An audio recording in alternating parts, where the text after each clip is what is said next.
Lux presents Hollywood.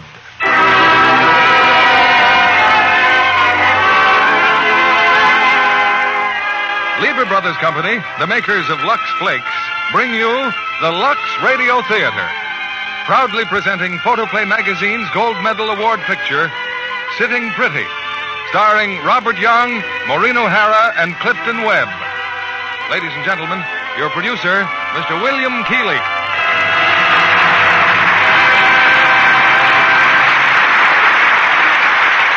Greetings from Hollywood, ladies and gentlemen. This is the big night of the season in the Lux Radio Theatre, because tonight we present the picture that you, the moviegoers of America, have chosen as the one you like best in 1948. It's that delightful comedy, Sitting Pretty, selected by you in a nationwide poll for Photoplay Magazine. Our stars are Maureen O'Hara, Clifton Webb, and Robert Young, the original cast, which made the picture a hit for 20th Century Fox. After tonight's performance, Sitting Pretty will receive Photoplay Magazine's coveted Gold Medal Award, one of Hollywood's highest honors. We had an idea some time ago that Sitting Pretty might win this award because every mail has brought requests for it. These letters told us what you thought of Lux Flakes, too. And I'm sure that if we could take a poll of housewives, their Gold Medal Award would go to Lux Flakes. Here's the curtain going up for Act One of Sitting Pretty, starring Clifton Webb as Lynn Belvedere, Robert Young as Harry, and Maureen O'Hara as Tacy.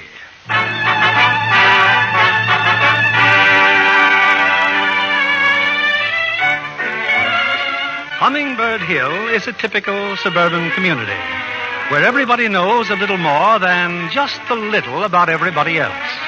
For example, the neighbors all know that the Harry King's housekeeper simply up and quit today, leaving that nice Mrs. King with that big house, those 3 noisy children, and that terrible dog to take care of all by herself. Yes, the news went through the community like a flash, chiefly because of Clarence Appleton. Mr. Appleton lives on the corner and has very little to do except grow iris and mind other people's business. Hello, Mr. Appleton. What are you doing with that feather? I am endeavoring to obtain some pollen from these iris. But why are you taking our flowers with the feather? I am not tickling, young man. I am gathering. I have your mother's permission, so just run along and don't bother me. We won't bother you. Just tell us what you're doing.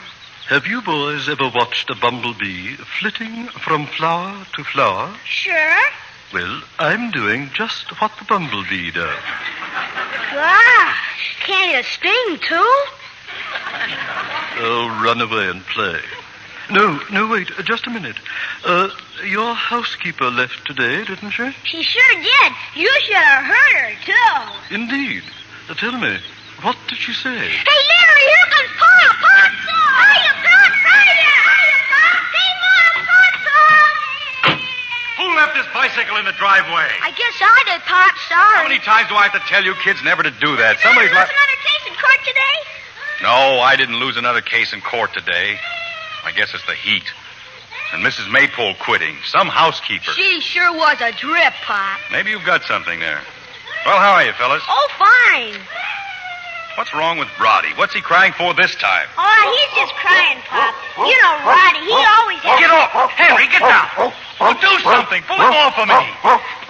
Can't you kids train that big ox not to jump on people? He's just glad to see you, Pop. Some watchdog. He's glad to see everybody.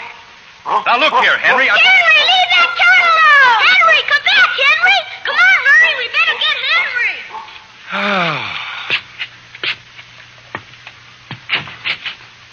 Harry.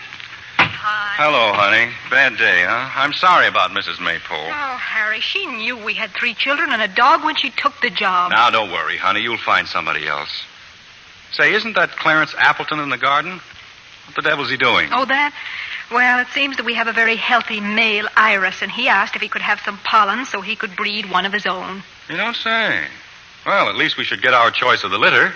Oh, Harry, please. Now, about Mrs. Maypole. Well, I've decided that we just can't afford a regular housekeeper anyway, unless, of course, you got that raise. Well, no, not yet. But being invited to the boss's house for dinner is a hopeful sign. Who'd you get for a sitter tonight? I didn't, Harry. You didn't, but we're due there in an hour. Oh, I phoned at least 15 of the little darlings. They're all tied up, sitting. Oh, it's no use, Harry. Just phone Mr. Hammond and tell him that we can't come. Okay, Tacy. He'll probably fire me, but okay. Sometimes I wish he would fire you. The sooner you stop letting Mr. Hammond kick you around Look, my love, for the last time, there's more to starting a law practice than just hanging out a shingle. You have to make contacts, and the only way you can do that is with an old established outfit. You know I'm right, don't you? Well, I know you're a lot brighter than Mr. Hammond thinks you are. Thank you. Now, what are we going to do about a sitter? I mean, for the future. I'll tell you what we're going to do. We are going to advertise. I'm going to put an ad in the paper for a resident sitter. What? A resident babysitter. Someone who can live in the spare room. Oh, you're crazy. Oh, I knew you'd say that. But just you wait and see. There must be someone we can get.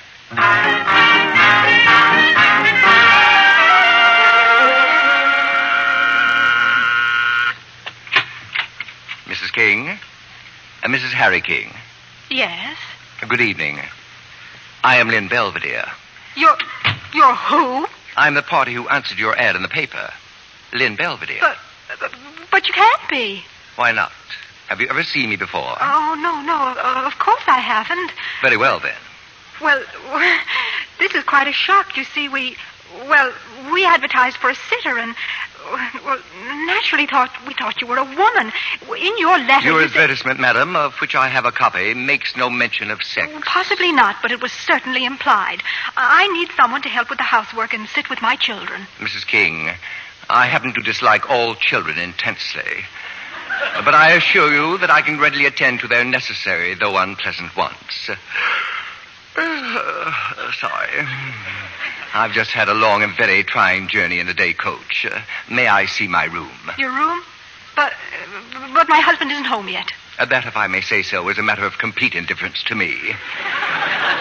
I take it you're not retaining my services to sit with him. But he's at the station. He's looking for you. I left the station 20 minutes ago. Well, he's expecting a woman. We just assumed that you were a woman. You have made that painfully clear, Mrs. King.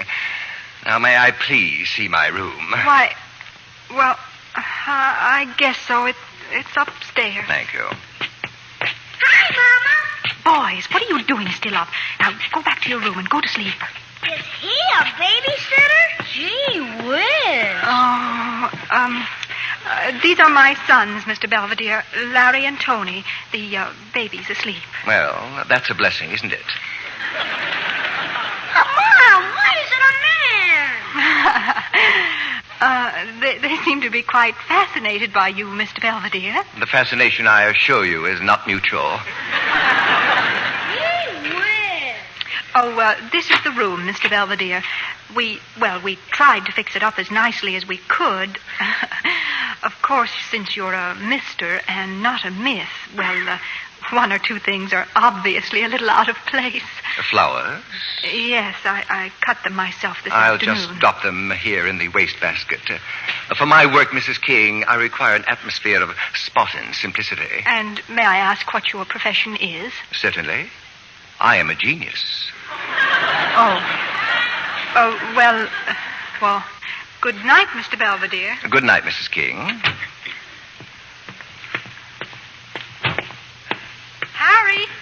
Harry, is that you? You and your cockeyed classified ads. You never even got off the train.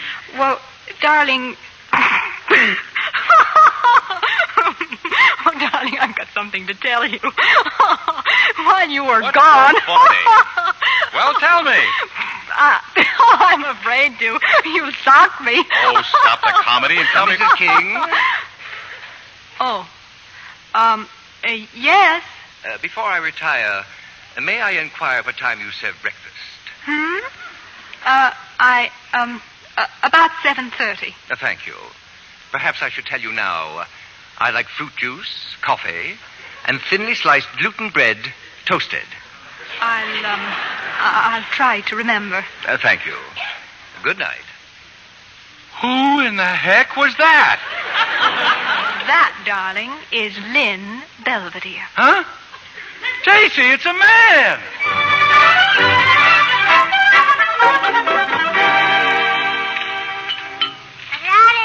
Harry, must you read your paper at the breakfast table? Huh? I always read paper at breakfast. Roddy, eat your cereal. Harry, please. What are we going to do about Mr. Belvedere? Very simple. As soon as he deigns to join us at breakfast, I'm going to kick him out. Right on his ear. Gee whiz, Pop. I think Mr. Belvedere's kind of cute. Me, too. Besides, he says he's a genius. Well, I don't think he's cute, and genius or no genius, I'm going to see Mr. Belvedere right now. Oh, I'd better go up with you. Now, you boys stay right where you are and finish breakfast. Oh, and help the baby with his cereal. Okay, Mom. Hiya, Robbie. How you doing with the cereal? He's grabbing a spoon, Larry. You better watch out. Oh, you wouldn't throw cereal at me, would you, Roddy? Why, that's baby stuff throwing cereal at me. I warned you, Larry. I warned you. Roddy. Oh, gee whiz. Right in my hair. Mr. Belvedere, kindly open your door. Not a Mr. sound. Belvedere. Not a sound, Harry. He's probably still asleep. Well, we'll soon find out. Good morning. Oh, Harry, look. He's standing on his head. Good morning. You are standing on your head, aren't you? I am. Oh, we're sorry to dash in on you like this, Mr. Belvedere, but we did knock. I don't doubt it, Mrs. King. When I practice my yoga, I'm completely out of this world. I take it breakfast is ready. Now, look here, you. When I talk to somebody, I want to look him in the eye, not in the foot. Well, say something. It's no use, dear. He's out of this world. He told you so. Come on, Harry. That's so silly. I never heard of such a thing, standing on his head of all.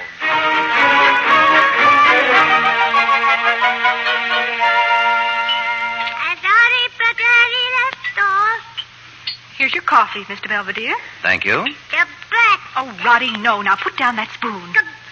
Roddy, all over Mr. Belvedere's sleeve. Don't do that, little boy. Now, look here, Belvedere. A joke is a joke, but this can't go on. Kindly be more precise, Mr. King. What can't go on? You're staying here, that's what. I'm perfectly willing to carry out my end of our agreement. I see no reason why you should default on yours. But it's impossible. You couldn't do the things we require. For example, could you bathe Roddy? Mrs. King, for many years I have successfully bathed individuals of all ages and sexes, and I've never had any complaints. Little boy, don't do that again. That's enough, Roddy. Now stop it. Mr. Belvedere, my wife tells me you're a genius. That is correct. Well, if I'm not too inquisitive, do you mind telling me what form it takes? Your genius? I am, in my way, a philosopher. Oh, I see. You just sit and think. Mr. King, if more people just sat and thought, the world might not be in the stinking mess that it is. Well, maybe you've got something there. And you can really handle children?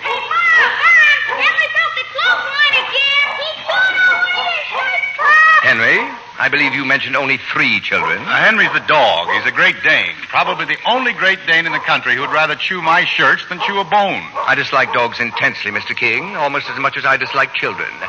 And your children, if I may say so, have peculiarly repulsive habits and manners. However, I assure you I can cope with them successfully if given a free hand. Gesundheit. Tony, Larry, sit down and finish your breakfast. Casey, I'm going to the office. So long, kid. See you tonight. Bye, Dad. Casey, would you mind walking to the car with me? Oh, excuse me, Mr. Belvedere. And where do you boys think you're going? We'll go to the car, too. You will remain seated. Huh? Sit down. Finish your breakfast and chew each mouthful 28 times. Why? Not 20, mind you, nor 26, but 28 times.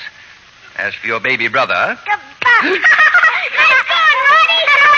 Bullseye. Right in Mr. Belvedere's face.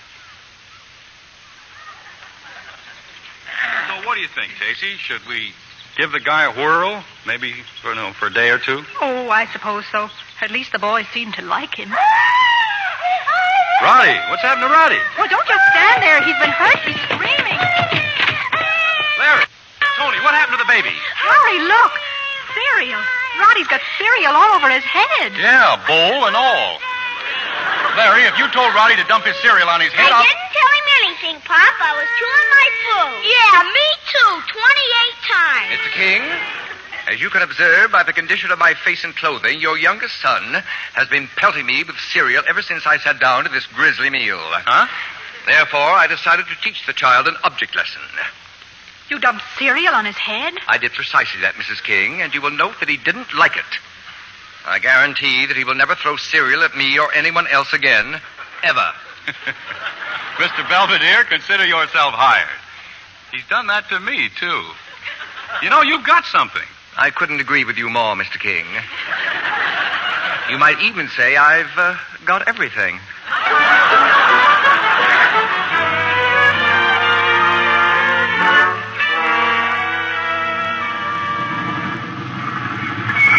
Hiya, fellas. Hiya, Pop. Hey, look at us.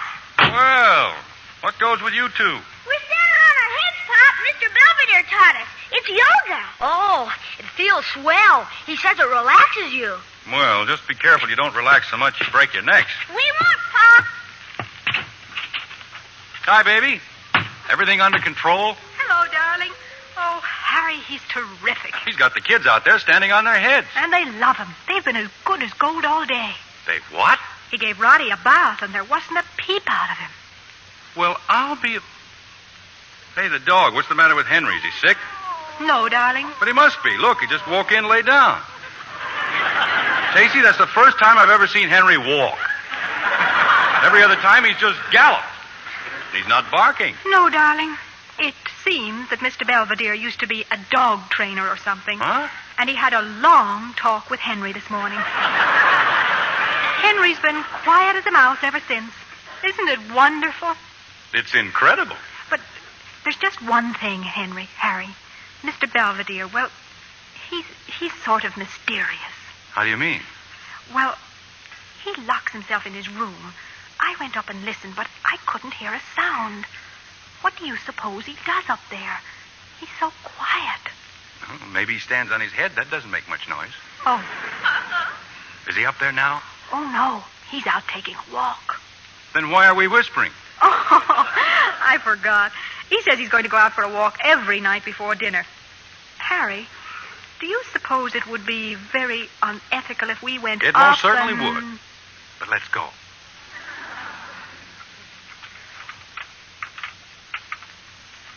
But I know it's the right key, Harry. Funny it doesn't work. Well, if it's the right key, it's got to work. Here, let me do it. You're wasting your time, Mr. King. Oh, hello. Good evening.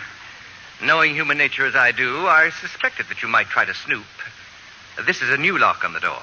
But it can't be. I didn't order a locksmith. There was no occasion to, Mrs. King. I am an expert locksmith. And now, if you'll excuse me, I will see you both later at dinner.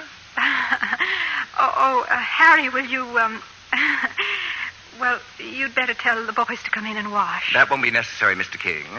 They're scrubbing their grimy little paws right now. I don't know, Tacy. He may be all right, but let's face it, he is a screwball. Well, a little eccentric, maybe, but... Are you, Father? Father? Since when am I father? Pardon me, sir, but I wish you'd see if Tony and I are good and clean. Are we, Father? Mr. Belvedere says that cleanliness is next to godliness. Well, dear, need I say more? I guess he stays, Tacy.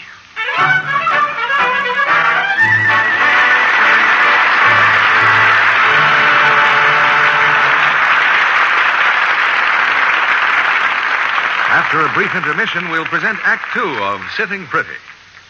What is that book you were chuckling over, Libby? Oh, Chicken Every Sunday. Oh.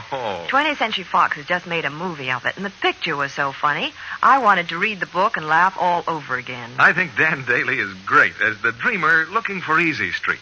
And Celeste Holm makes such a practical wife. She loved the chance to play such a natural role. Life in Mother's boarding house provides plenty of human situations. I remember the scene in Chicken Every Sunday where Celeste is washing dishes and Dan insists on taking over. Well, they had a good many retakes on that to get it just right. Celeste washed quite a pile of dishes, all told. And she was very pleased that the studio gave her Lux Flakes to do them. What could be more natural? Millions of women who care about their hands never use anything else for dishes. Lux Flakes are so mild and gentle, they don't redden or roughen hands. as strong soaps often do. And yet it costs so little to use Lux Flakes for dishes 3 times a day, it's really easy on the budget. The tiny diamonds of Lux are so sheer, they practically melt into suds the instant water touches them. I've never seen such thick, rich suds. These tiny Lux diamonds are a real triumph of the world-famous Lever Laboratories. And the suds last so long, these wonderful diamonds actually go further. Ounce for ounce, they wash up to twice as many dishes as any of 10 other leading soaps tested. They're thrifty. Here's our producer, William Keeley. Act 2 of Sitting Pretty, winner of Photoplay Magazine's Gold Medal Award. Starring Maureen O'Hara as Tacy, Clifton Webb as Lynn Belvedere, and Robert Young as Harry.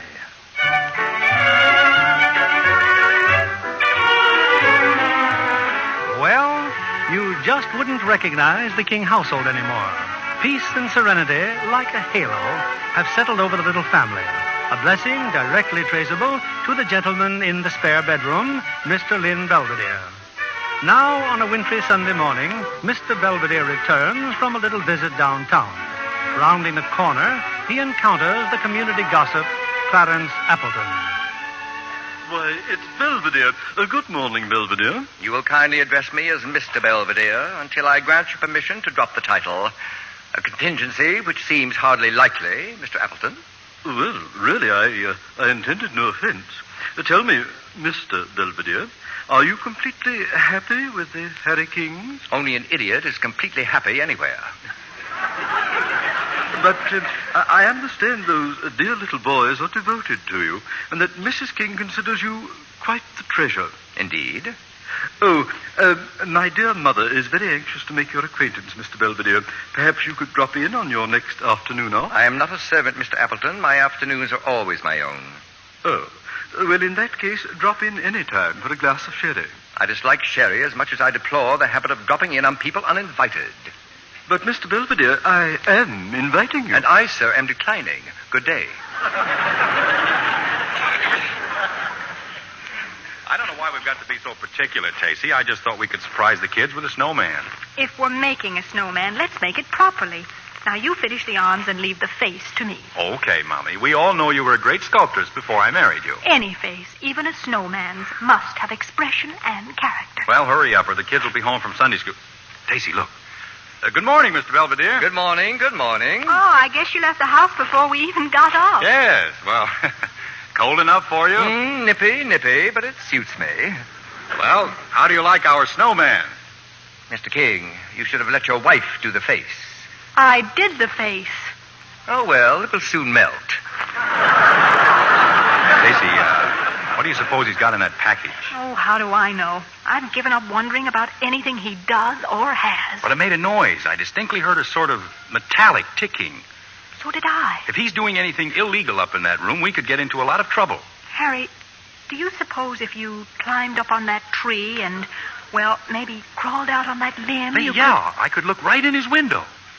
Tacy, go in the house. Well, why? Go in and watch the stairs. If he comes down, find some way to warn me. All right, but be careful. All I'm going to do is climb a tree. Can you see anything, Harry? Not yet, but I'm not high enough. Stop looking at me and watch for Mr. Belvedere. I am watching. I'll know what he's up to in just a minute now. Climbing trees, Mr. King, at your age. Huh? Oh, You better come out, Mrs. King. Bring a roll of gauze, please, and some adhesive tape.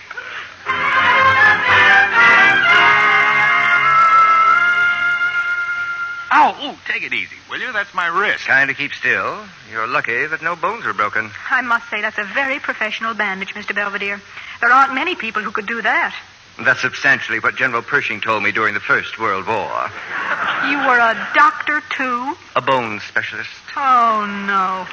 Is there anything you haven't been? Yes, Mrs. King. I've never been an idler nor a parasite.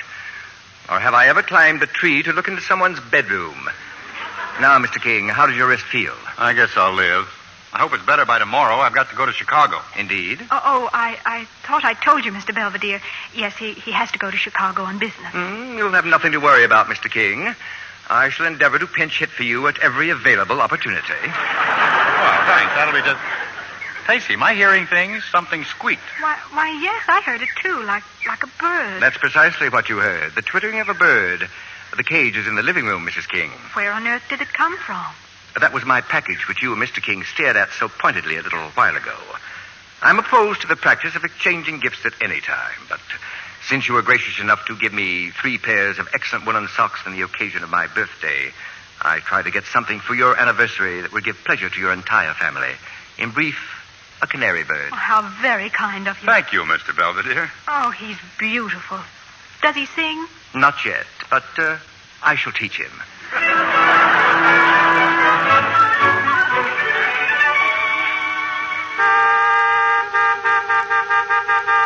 Hey, Tacy, go out and tell Bill to lay off that horn, will you? But, darling, you've got to catch a train, and if Bill and Edna are driving you to the station, Nobody's driving me to the station. I've just decided I'm not going to Chicago. Well, why not? I can't go. I can't leave you here alone with Belvedere. Alone with... Are you out of your mind? Well, you seem to find him very attractive, Tacy. I find the Grand Canyon attractive, too, but that doesn't mean that I'm in love with it. You're mad about him. Oh, I am insane with passion. Now, look, Tacy, I'm not suggesting that you and Belvedere will carry on while I'm gone, but... Oh, that's darn white of you. But you know how gossip starts, and, well, I just Look, thought... would you feel any better if I slept at Edna's house while you're gone? Well, yes. Yes, I would, definitely. The kids won't like it. Well, I'll break it to them gently when they get home from school. You, sure you don't mind? Certainly I'll mind. But every night I'll go over to Edna's and Bill's. Now pick up your bags, darling, and beat it. You want to get a kiss? No. I'm a one-man woman, and my heart belongs to Belvedere. Oh, for heaven's sake. I'm coming, Bill. So long, honey. You should be very gratified, Mrs. King. Oh, Mr. Belvedere. If you'll permit the observation, I believe your husband was actually jealous in his sophomoric fashion. Mr. Belvedere, don't you consider eavesdropping a bit unethical? Unethical, but fascinating. I particularly enjoyed your comparing me to the Grand Canyon. Now, there's rugged grandeur. You'll pardon me, Mrs. King. It's time I gave Roddy his bath.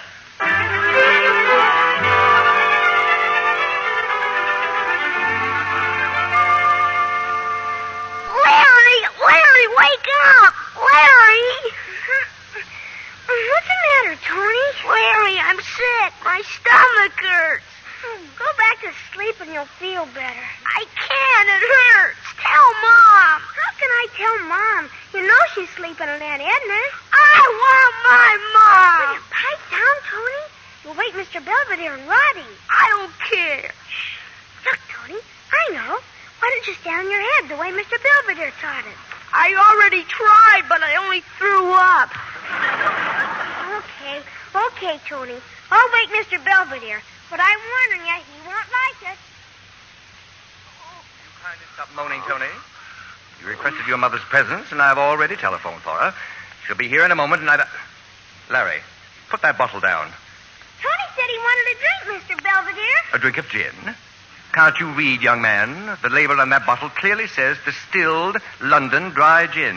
Oh, that. It really isn't gin, Mr. Belvedere. The regular water bottle got smashed. It's just ice water. When your mother arrives, she can drown him in ice water as far as I'm concerned. Until then, put the bottle down. Oh, are you sure you called the right number, Mr. Belvedere? Kindly credit me with enough intelligence not to lose my head in a crisis. If I'm not mistaken, and I never am, there's a car turning down the corner right now. It's all right, Tony, darling. It's all right. There now, back in bed and go to sleep. You'll be fine in the morning. Gosh, Mama, thanks for coming. Oh, did you take his temperature, Mr. Belvedere? No, I'm satisfied that he simply has a bellyache. No more, no less.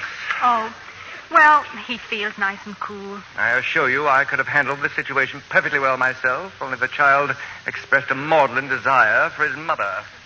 Well, I'm glad you did, Tony. Are you going to sleep here, Mom? No, dear. I'm going right back to Auntie Edna's. Oh, and by the way, Dopey, the next time you find a package of chewing gum, be sure it is chewing gum. Good night, darling. I'm sure he'll go right to sleep, Mr. Belvedere. Whereas I should be plagued with insomnia. I also hope you'll forgive my appearance. I don't usually rush through the streets in the middle of the night in a bathrobe and... Whoever could that be? If you go to the door, you need not conjecture. Oh. Mr. Appleton. Please pardon the intrusion, Mrs. King, but I noticed all the lights go on, and knowing your husband is away, I felt constrained to dash over to see if anything was wrong. No, thank you, Mr. Appleton. Everything is fine. Oh, well, just a neighborly call, you might say, to offer my services if needed. I can see that they're not. And how did you know our lights had gone on? Did you borrow your mother's binoculars, or were you perhaps looking for pollen on your iris? Put down that bottle, Mr. Belvedere. I shall, Mr. Appleton. I merely intend to have a drink. Well, I can see that I'm not needed here. Your vision is remarkably accurate. Evil-minded little worm. Mrs. King, do you know anyone who has a beehive? A good swarm of bees could ruin his iris. I know. But how could you get them to swarm? Now, don't tell me you were also a beekeeper. That is correct. Well, good night, Mrs. King. Good night, Mr. Belvedere.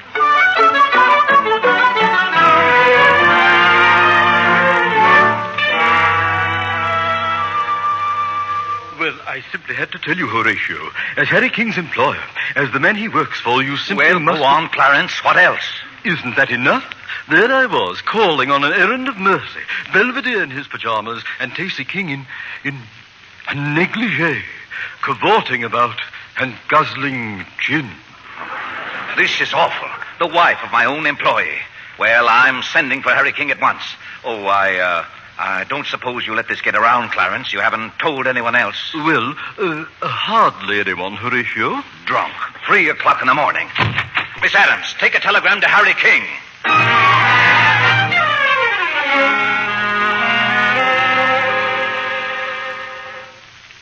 Now, if you'll just hold that pose, Mr. Belvedere. Oh, you're not getting bored, are you, Edna? Bored? I'm having a wonderful time. But I do have to run along.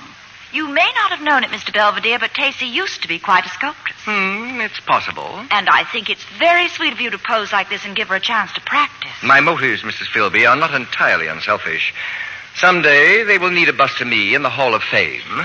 The only virtue you lack, Mr. Belvedere, is modesty. I do not consider that a virtue. Oh, I do. Harry is very modest. Your husband has a great deal to be modest about. Don't let him get you down, sweetie. See you at the house tonight, huh? As usual, right after dinner. Goodbye, Mr. Belvedere. Thank you for going. Now perhaps we can get something accomplished. I doubt it. It's your jaw, Mr. Belvedere. Your jaw, it just isn't right. My jaw is perfect. Come here and I'll demonstrate. Now, if you place your fingertips at the base of my jaw... Like this? A little higher. That's it. There we are. Now, feel how the orbicularis oris operates. Now, over here, at the jawbone. Well, can't you feel it? Oh, yes. Well, this is a cozy little scene. Harry! Why, darling, what a wonderful surprise. I didn't expect you till Thursday. Pretty obvious you didn't.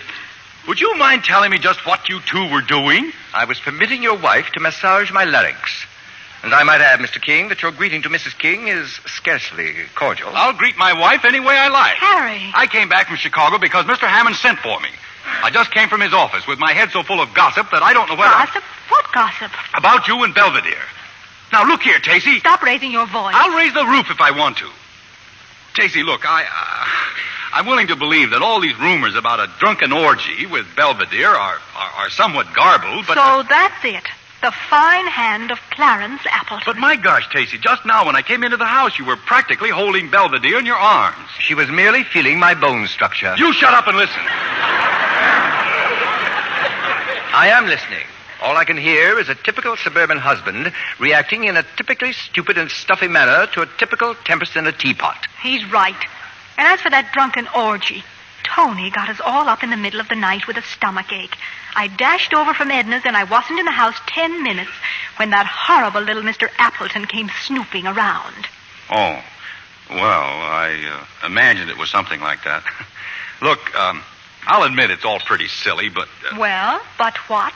Well, I was just thinking that perhaps it might be simpler all around if Mr. Belvedere sought employment elsewhere. I see.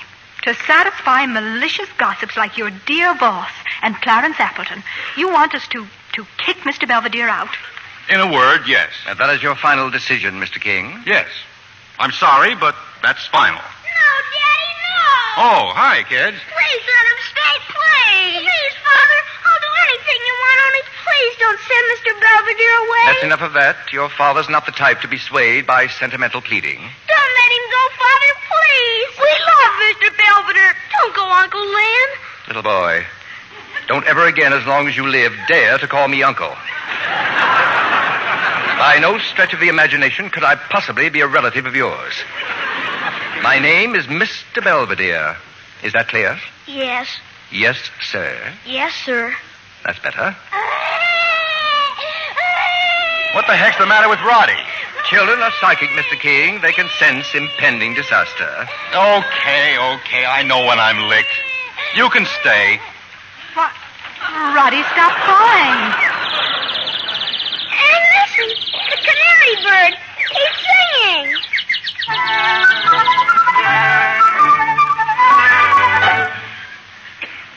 You, sent for me, Mr. Hammond? Yes, Harry, I did. Sit down, Harry, sit down. Harry, how long is it since you returned from Chicago? Oh, about a month, Mr. Hammond. A month. Harry, the firm of Horatio J. Hammond and Associates has a spotless name in this community. Absolutely spotless. Yes, I'm sure it has. And as I told you about a month ago, I consider it mandatory for all connected with this firm and their wives never to incur the slightest gossip of a scandalous nature. Oh, now, wait a minute. If you're still harping about those stupid rumors... I do not harp. Harry, where was your wife last night? Now, look here, Mr. Hammond. This has gone far enough. I agree with you. Last night, your wife and Mr. Belvedere were seen together at the Crystal Cafe. They were dancing the rumba. That's ridiculous. Last night, Tacey and Edna Philby attended a lecture at the Women's Club. You were with your wife? No, I wasn't. I was tired and I went to bed early. I don't doubt that Tacey might have attended the lecture.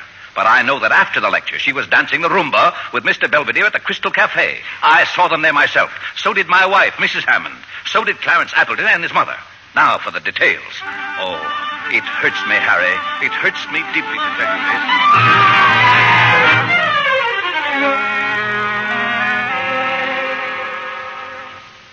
Harry, we're in the kitchen, darling. Mr. Belvedere is making the most delicious salad. I'm glad he's here. What I've got to say is for both of you. Tacey, why didn't you tell me you were out dancing with this man last night? Now, what have you heard? Answer my question. Why didn't you tell me? Well, I tried to tell you when I got home, but you were so sleepy and disagreeable you wouldn't listen. Then why didn't you tell me this morning at breakfast? I can be sleepy and disagreeable, too. Mr. King, our meeting last night was purely coincidental, but most enjoyable. Then you admit it. Certainly. Moreover, he rumbas like a saint. I don't care if he dances like Arthur Murray. You may be interested to know, Mr. King, I taught Arthur Murray. Now look, Casey. Your conduct is making me the laughingstock of Hummingbird Hill.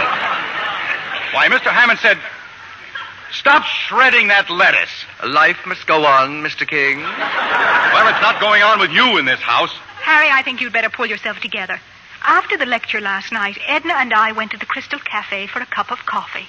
It just happened that Mr. Belvedere was there. Go on, Tacey. He was kind enough to dance with me. Then we each had a cocktail. We went Dutch, Mr. King. I have neither the means nor the presumption to buy cocktails for other men's wives. So suppose you apologize to both of us now for this absurd... Apologize? I should apologize because of your indiscretions? Very well, Harry. Until you come to your senses and stop letting Mr. Hammond run our lives, I'm going to take Roddy and go home to Mother. Go right ahead. It's perfectly all right with me. Oh, Harry. It would be difficult to tell which of you is behaving more foolishly, but I think you have a slight edge, Mr. King. You keep out of this. Well, I thought you were going home to Mother. Very well, if that's the way you feel about it. Satisfied, Mr. Belvedere? You've just smashed my home. Stupidity never gives me satisfaction, Mr. King. Your wife is right.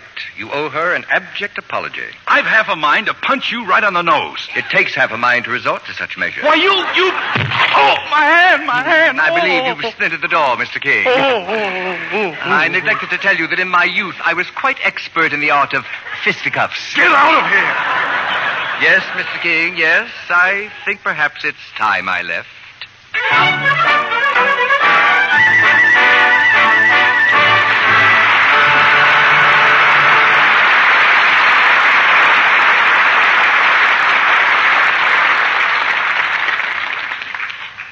We pause now for station identification. This is CBS, the Columbia Broadcasting System.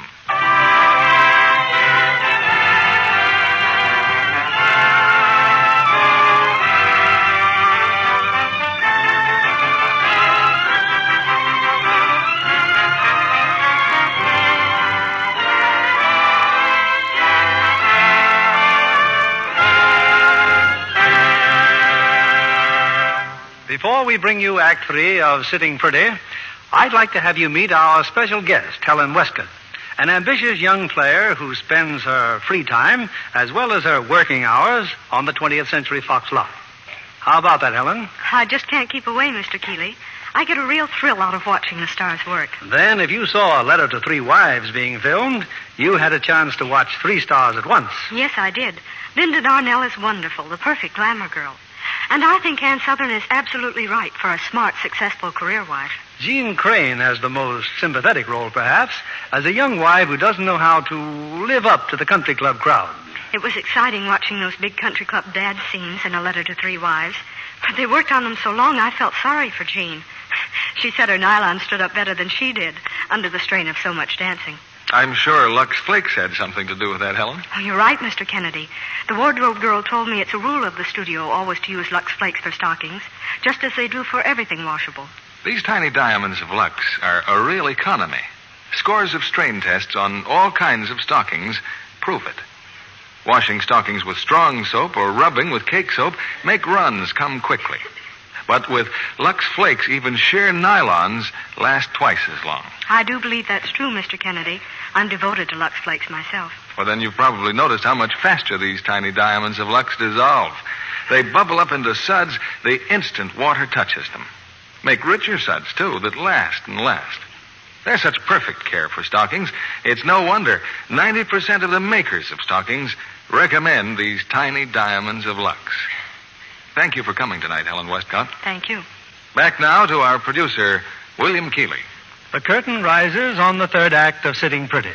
The Photoplay Magazine Gold Medal Award winner, starring Clifton Webb as Lynn Belvedere, Robert Young as Harry, and Maureen O'Hara as Tacy.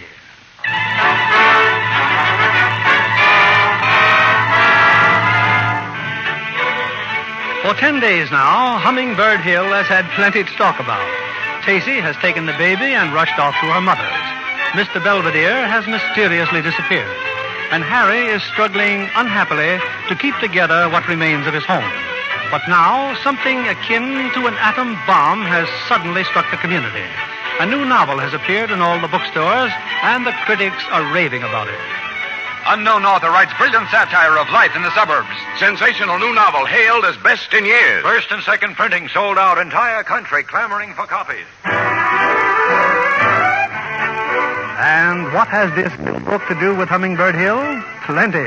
It's all about Hummingbird Hill and the people who live there.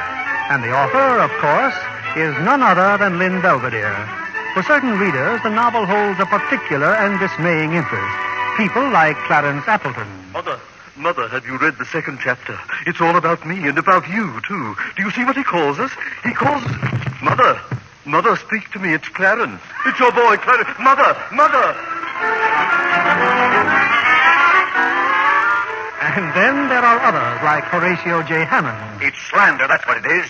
Get Harry King in here right away. Bring me every book we have on libel laws. Why, I'll sue to the highest court in the country. The whole town will sue. He's made fools of every one of us. Yes, Lynn Belvedere has used Hummingbird Hill as the background for a wonderfully witty book. And Hummingbird Hill is speedy, all except a few residents, such as Edna Philby and her husband, Bill. How is she coming to the phone? Well, what is the object? What's the matter? Can't they find Tacy? Hello, Tacy? Hello? Hi. Oh, Tacy, how are things at home? That was you, Edna. Of course not. They're fine. But everybody panic. Well, it seems your precious Mr. Belvedere has written a book. All the time he was living with you, he was collecting notes on Hummingbird Hill. You knew that's what he was doing? Oh, no. I mean, I've seen the advertisements for the book, but it's all sold out here in Fort Wayne. Well, go on, Edna. Tell me what's happened. Well, in the first place, Harry's just been fired. But why? for harboring Belvedere under his roof. Hey, tell her about me. Oh, yeah. And when Bill tried to stand up for Harry, old man Hammond fired Bill, too. Oh, my gosh. And you know what they're going to do this afternoon? Some movie company's going to make a newsreel right at your house. A newsreel? Uh-huh. They're bringing Belvedere back to get some intimate shots of the master at the scene of his triumph. Edna, put Harry on the phone. I've just got to speak to Harry. Well, I'm sorry, Tacy, but we don't know where Harry is. Well, what's happened to him? Oh, probably nothing. He's probably just out somewhere looking for a nice soft shoulder to cry on. Bill says that he... Tacy! Hello! Well, the part about the nice soft shoulder must have worked, Bill. 10-1, Tacy takes the first plane home.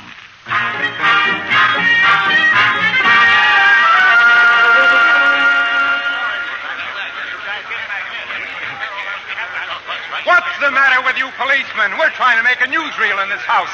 Can't you keep that mob quiet out there? We're doing our best, Mr. Billingsley. There must be 2,000 people out here. Half of them want his autograph and half of them want to kill him. Exactly the type of reaction I anticipated. Well, I guess we're ready to shoot, Mr. Belvedere. Now, I'll be behind the camera, and I'm going to ask you a few questions. So just be perfectly relaxed, and I'll... Young man, I need no instructions. I have directed many pictures. I'm sorry, I didn't know that. All right, boys. Quiet. Quiet, please. Roll them. Now, Mr. Belvedere, tell us, how did you write this book? I wrote it with a quill. Oh, that's very interesting. Who was that? Well, what's that? You're not supposed to let anybody... Officer, I live here. I guess I can go into my own house. I don't know, lady. Hey, Chief, she says she lives here. Let her in, then. Oh, you're Mrs. King, huh? I most certainly am, and if you try to stop me, I'll sue the police You department. might as well, lady. Everybody else in town has got a lawsuit. Let her through, Al. Mom, it's Mom! Tony, look! Larry, Tony. Oh, you darlings. Oh, I missed you so much. Where's Daddy, Mom? Oh, I left him with Auntie Edna. Oh, it's so good to see you. Where's Daddy? He's inside, Mom. They're letting him watch the movie. Well, we're going to watch, too. Come on.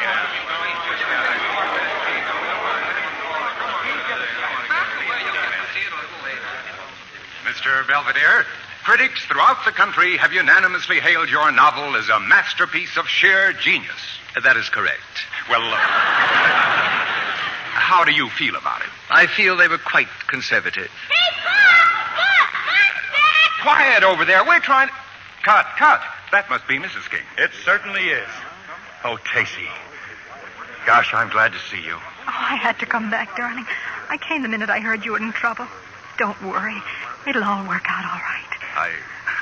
I've been such a dope, Tacy. You have indeed. But there's no need to be emotional, Mrs. King. He won't starve. Oh, Mr. Belvedere, I don't quite know whether to congratulate you or to... Strike me with a baseball bat. Well, yes. It's a moot point. Mr. Belvedere, please, we haven't finished shooting. You are mistaken, young man. We have. Now, run along and take your little helpers with you. Edna, is that you? Oh, well, come on in. Roddy wants his mama, Tacy. I'm sorry, but I thought I'd better bring him over. Come on upstairs, Edna. Let's get out of this shambles. Yeah, go ahead, dear. I'll be up as soon as I get rid of this gang. Look, fellas, enough's enough. Get all these people and cameras out of here, will you? Okay, boys, wrap it up. Just one of the penalties of fame, Mr. King. Well, I'm not famous. You will be. My book has made you immortal. Hey, you can't go in there. I'm Horatio J. Hammond, and I'll go anywhere I please. Where is this Belvedere person? Oh, there you are. Don't you take your hat off when you crash somebody's house? Don't you talk to me like that. I'll talk to you any way I like. You fired me, remember? Take off your hat. All right, it's off. Now then, Mr. Belvedere, it gives me the greatest possible pleasure to serve you personally with this summons. Summons? Well, how interesting. I am suing you for $1 million for libel. Splendid. That's a good round sum. I'm going to sue you, too. And me. And I, Mr. Taylor. My mother and I are going to sue for another $1 million. In addition, we shall see that you are run out of town. Excellent, Mr. Appleton. Such notoriety will cause the sale of my book to soar even higher, if that is possible. Mr. King, Mr. Philby, would you two young men be interested in acting as my attorneys in these threatened suits? Are you serious? Mr. King, I never jest about $1 million. Money is the root of all evil, and I have the greatest possible respect for it. Okay, Mr. Belvedere. We'll be very happy to defend you. I'll say we will. The law firm of Philby and King will be open tomorrow morning. And they'll have their work cut out for them because we intend to sue not only you, but everybody who supplied you with this libelous information. Excellent idea, Mr. Hammond. You should always go to the source. I intend to. Has it occurred to any of you gentlemen who that source might be? Who is the person who knows all about everyone in Hummingbird Hill? Who is the one that for years has made a repulsive habit of snooping and gossiping about his neighbors?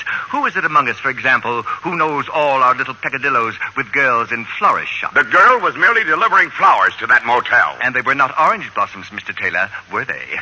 And you, Mr. McPherson? Why, you've caricatured me in this book as a drinking man. It is not I who counts the empty bottles in your trash can, Mr. McPherson. Just one little moment. Are you insinuating that I... Let the chips fall where they may, Mr. Appleton. But I am not And the Mr. one... Hammond, who is it that takes a habit of reading his neighbor's mail, their mail? Oh, this is outrageous. Are you suggesting that I have been your collaborator? Don't be so presumptuous. Let me put it in terms that even you will understand. You, Mr. Appleton, have spread the pollen. I have reaped the harvest. But this is fantastic. I have been more grossly maligned in this book than anyone. It is only poetic justice that a stool pigeon should be roasted. So you were the one, Appleton. No, Horatio, let us not be hasty now. Why, you little weasel. Horatio, no! Let me alone! Mother, help!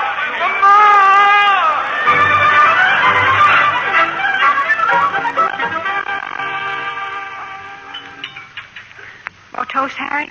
Coffee? Thanks, Stacy. Hey, take a look at this. They've got Clarence Appleton's picture in the paper. Boy, what a shiner. I bet it nearly killed him when Mr. Hammond went over and trampled down his iris bed. Well, how would you like to go celebrating tonight? Love to. Would you care to take me dancing? Dancing? Remember, I don't dance as well as Mr. Belvedere. No, dear, but you're much prettier. Uh-oh. Wait a minute. We can't go anywhere. Who'll sit with the kids? I will. Mr. Belvedere. The mere fact that I have been catapulted into fame does not blind me to the obligation I undertook here. Mr. Belvedere, you're an amazing man. Just what are your plans for the future? My dear Mrs. King, this book of mine is only the first volume of a trilogy. I estimate the other 2 volumes will take me at least 2 years more. And you're going to write them here? Posterity will demand that the entire masterpiece be written under the same roof. Your house will become a shrine, Mr. King. I'm surprised that you even want to stay. It can't be very convenient. You claim you don't even like children. That is correct. Now, if you'll excuse me. Oh, Mr. Belvedere. Yes? I think it's only fair to tell you that before long we're expecting another child. Then you will find me of great service, Mrs. King. I was also an obstetrician.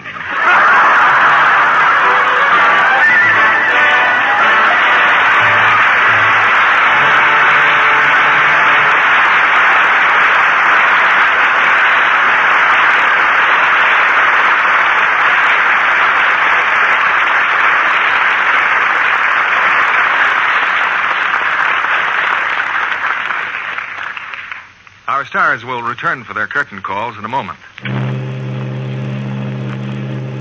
All aboard for London, Paris, Cairo, Honolulu. But hurry, it's the chance of a lifetime. Don't miss the boat in Lever's sensational $50,000 travel contest. You may win the most wonderful vacation you'll ever have in your life. Just imagine. First prize is a round-the-world tour for 2. All travel expenses paid, plus $1,000 pocket money and $700 for new clothes. Or you can have $10,000 in cash. And that's not all. 15 wonderful second prizes, too. Each an all-travel expense trip to Europe. Or $2,500 in cash. Besides all that, there are 400 additional cash prizes, each a crisp new $10 bill. If you win the first prize, you travel in luxury for 101 days. The best accommodations everywhere. All trips are arranged by Thomas Cook & Son, world-famous travel agents. Get in on this exciting contest tonight. Here's all you do. Just finish this statement in 25 words or less. I like the large-size box of Lux Flakes because. Send each entry with a box top from the large-size Lux Flakes to Lever Tour the World Contest, Box 1, New York 8, New York. Follow complete rules on the entry blank you can get at your store. Get your entry in this week, sure. This is our last announcement on the Lux Radio Theatre. Mail entry to Lever Tour the World Contest, Box 1, New York 8, New York. Only residents of continental United States, Alaska, and Hawaii are eligible. We return you now to William Keighley. We know now why Sitting Pretty was picked as the favorite film of the year. And here are three of the reasons. Robert Young, Maureen O'Hara, and Clifton Webb.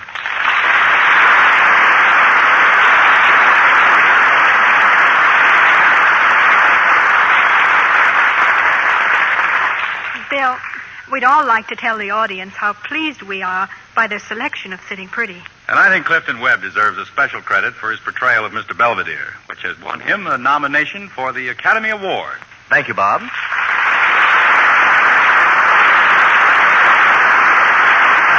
now, of course, 20th Century Fox has starred Clifton in a sequel to Sitting Pretty. The new film is Mr. Belvedere Goes to College. Imagine me in college, the all-American tackle of 1949. I'll probably wind up in the Rose Bowl. Playing tackle? No, picking roses. Well, you'll all be picking up medals later tonight when Sitting Pretty receives Photoplay Magazine's Gold Medal Award at the gala dinner at the Beverly Hills Hotel. I understand George Jessel will be the master of ceremonies. That's right, Bob. And our audience can get complete details of all the awards in the March issue of Photoplay Magazine, which is out now. I was very pleased to learn that The Street with No Name has been selected as one of the 10 most popular pictures of the year. Oh, Bill, before we leave for the dinner, I'd like to pass on a personal award of my own to Lux Flakes. We always have it on hand at my home. Thank you, Maureen. And now for next week's play. It's a current success from Universal International Studios, The Unafraid. And we'll have the original stars of the picture, Joan Fontaine and Burt Lancaster. This is a hard-hitting action drama that brings together for the first time a new romantic team, the lovely and accomplished actress Joan Fontaine and the two-fisted Burt Lancaster. You'll have another hit in your hands, Bill. Good night. Good night. Good night. I'll see you all later at the Photoplay Awards dinner.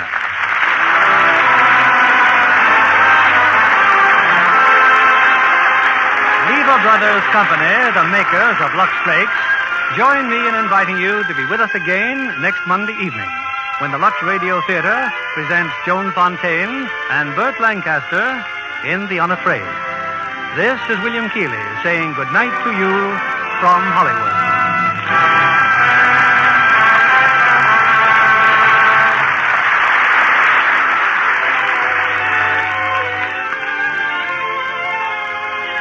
Maureen O'Hara appeared through the courtesy of 20th Century Fox, producers of Down to the Sea in Ships, starring Richard Widmark and Lionel Barrymore.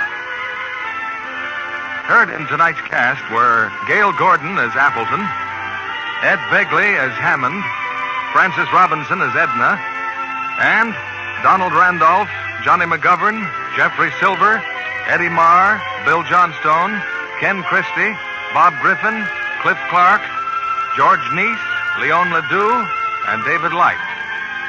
Our play was adapted by S.H. Barnett, and our music was directed by Louis Silvers.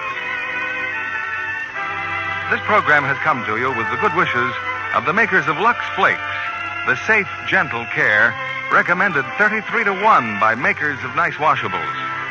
We appreciate your many friendly letters telling us of your own experience with our product, and we value your comments and suggestions on plays you'd like to hear. Be sure to join our coast-to-coast listening audience every week for the best in dramatic entertainment on the Lux Radio Theatre. This is your announcer, John Milton Kennedy, reminding you to join us again next Monday night to hear The Unafraid, starring Joan Fontaine and Burt Lancaster. Stay tuned for My Friend Irma, which follows over these same stations. This is CBS, the Columbia Broadcasting System.